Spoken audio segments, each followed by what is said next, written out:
Because UMVC3 is getting a lot of traction nowadays, especially thanks to Marlin Pie, we're seeing a lot of new and fresh teams come out there with new tech that we haven't seen before in the past 8 or so years since the debut of UMVC3. So it's quite amazing that we're seeing the new stuff by... Hold the fuck up. We're seeing quite a bit of new characters. So what if there was a tournament out there that made it so people had to choose odd characters in order to win? So usually in tournaments, the one who has the most wins at the end wins the whole tournament. In this tournament, we're going to do something a little bit different. This was taken from an idea from darts.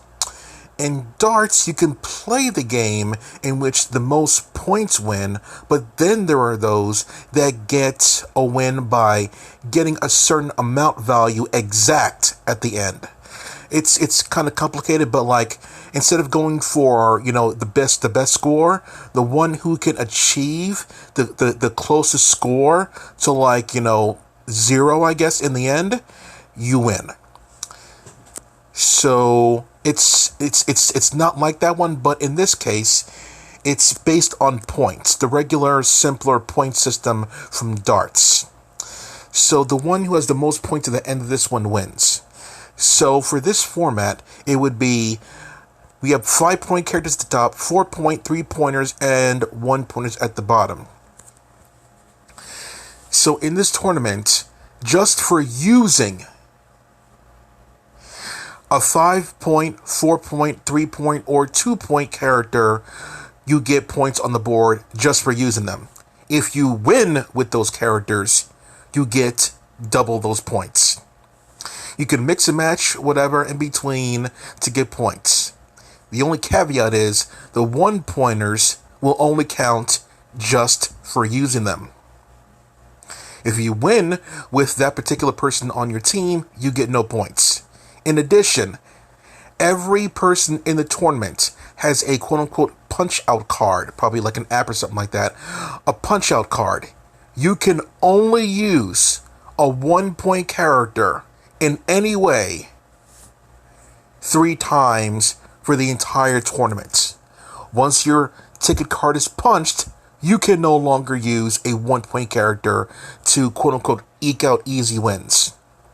So the only way you're going to get through this with this tournament is by using a good combination of these 4 tiers and making it to the end. If you use a 1-pointer, you can, but you won't be getting a lot of points for it, but it may save you because you can push down someone else's chance to get higher points in the brackets. Let's just say someone's going up against a Justin Wong. You may want to use all 3 of your punch cards to pick the 1-pointers just to make it so that Justin Wong can't get all of the 30 points for using a low tier team. Or you can use one of the 1-pointers, if you will, and then save it for somebody else. So it's a next little mix and mash for this tournament. So the reason why I picked these characters in this specific thing, I thought long and hard about this. The reason why I picked the teams, so the characters in this specific order, is because these characters at the top, the very top, for the most part, are very difficult to use, and you don't see them often, if ever. So they get a point. So they mainly get points because they barely get used. And I think I can think of like maybe 2 Vipers, only 1 Iron Fist Justin Wong, and that's it really. X23 is easy to use, but she's not winning a damn thing. She's not really doing a lot for any teams. She's very predictable. So yeah. Iron Man, we all know why Iron Man's on here, and Spider-Man, we all know why he's on there. Oh, so, hold up. So, as you can see, the very top, those are the ones worth 5 points. 4-pointers, you got Nemesis, Firebrand, Chris, Arthur, Ryu, Felicia, Beautiful Joe, Shuagrath, Ghost Rider, Hawkeye, Captain America, Deadpool, Storm, Thor, and Modok. These characters can do some damage, but you won't see it very often. They can, but you won't see it very often. Does anybody disagree with the 4-pointers? You get 4 points, but yes, Ghost Rider is a decent character, but he's very orthodox, like X-23. But unlike X-23, Ghost Rider can easily get damage and take out teams pretty much by himself. But because he's a very bad X-Factor character, and his assists are kind of mediocre, he doesn't go very high. Most of the other characters have difficulty by themselves. They usually need some assists in order to get things done. Thor mainly get things done with other people. Modok is on the list because of his high level difficulty. He can do some stuff. I do see quite a bit of Modoks, but not nearly as, a Dante or a Hagar or an Amy. Not anywhere near. But because of Modok's difficulty, and he doesn't really do a lot of stuff on the team, so he has to go in the 4-point section. Mid tiers. These are characters that are pretty easy to use. They're usually like a Ryu type in Street Fighter games. They're pretty easy to use, and you get okay rewards for them. Not a lot of rewards for them. So you can zone out Hagar pretty easily. Dante doesn't get easy damage like his brother does.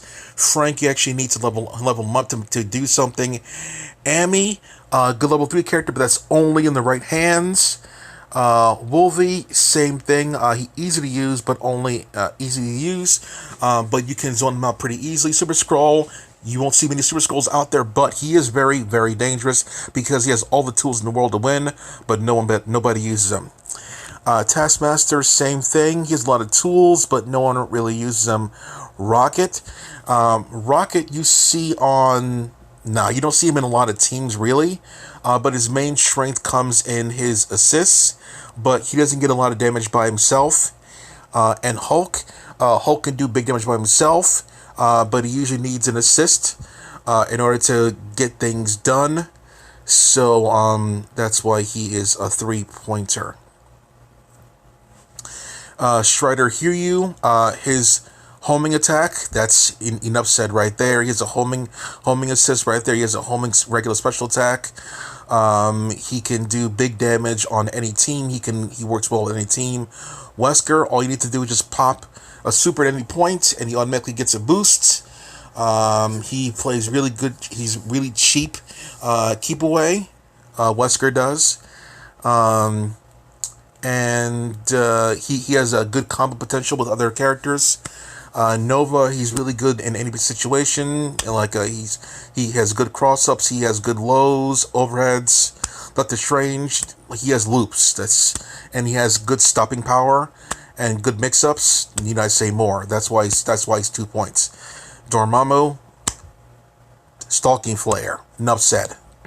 And Sentinel, aka Whackbot, hard drive. The amount of times this guy can combo from basically any position. So yeah, Whackbot. Yeah, definitely 2 points. Hulk can't get anything off a low. Sentinel can. So yeah, that's why he's better. So here are the final ones. These are the God tier ones. These are the characters that just do everything by themselves, essentially. You barely need any of the assists to cover them, you fear them whenever they're on screen. Yeah, these are the characters that you should definitely fear, for sure. Most of these characters at the bottom can take a characters by themselves, if not by single support. So yeah, beware of these characters. So first off, we have Virgil, Zero, Morrigan, Akuma, Spencer, Dr. Doom, Phoenix, Curly Mustache, aka Maggie, aka Magneto. All these characters are extremely dangerous from attacking high, attacking low, or have like stupidly long loops that can guarantee to kill you, like Dr. Doom. Spencer, like his level 1 is invincible, like full screen, basically instant. His other super is really good for damage.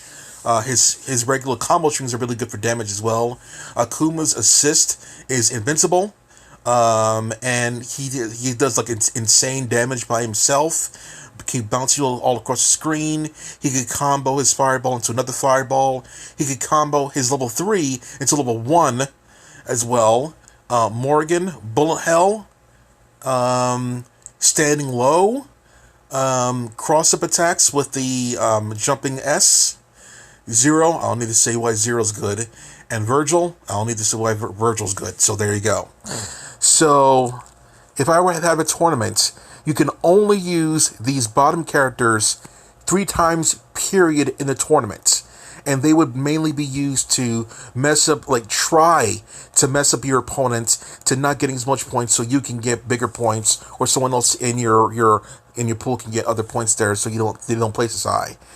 So there you go. So if I were to say in a tournament, if I were to say the most picked team, I would say to get the most points overall at the end, I would say the team that would probably do it is probably, I would say, Viper,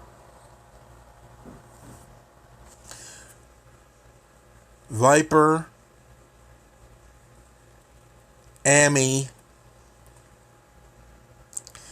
and Dormammu has a good chance.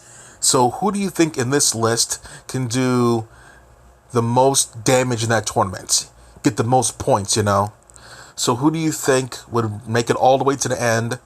Probably like a 20-person bracket. And who can make it all the way to the end with this unique setup? That's it for now. Clack off.